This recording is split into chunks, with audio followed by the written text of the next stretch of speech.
Cette conférence est l'occasion pour les institutionnels de la région et spécialistes de l'environnement de découvrir, d'échanger à travers les expériences des autres, des techniques, des processus qui pourraient être adaptés sur notre territoire.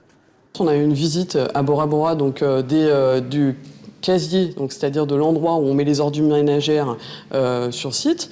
Donc là, on a pu se rendre là-bas, voir les différents processus qu'ils ont mis en place. Donc sur le casier, par exemple, avec une membrane qui fait que ça isole le sol. Et donc quand on met les déchets ménagers, il n'y a pas de contamination du sol, par exemple. Ici, pour Wallis, ce qui est très important aussi, puisque dessous, il y a la nappe phréatique. La récupération des lixivias. Donc les lixivias, c'est quand c'est ce qu'on appelle des jus de déchets, en gros. C'est quand effectivement les déchets à un moment donné fermentent, on a des jus, donc c'est ça. Donc ça, c'est récupération parce que potentiellement c'est polluant. Donc ils ont tout un circuit pour le traitement de ces jus pour qu'il n'y ait pas de contamination ni de pollution. Échanger, trouver des solutions. Lors de cette première conférence environnementale, on a pu s'apercevoir que Wallis et Futuna sont en avance dans certains domaines par rapport aux voisins. Wallis a pu expliquer qu'eux, il y avait eu tout un processus, qu'ils avaient mis en place l'écotaxe.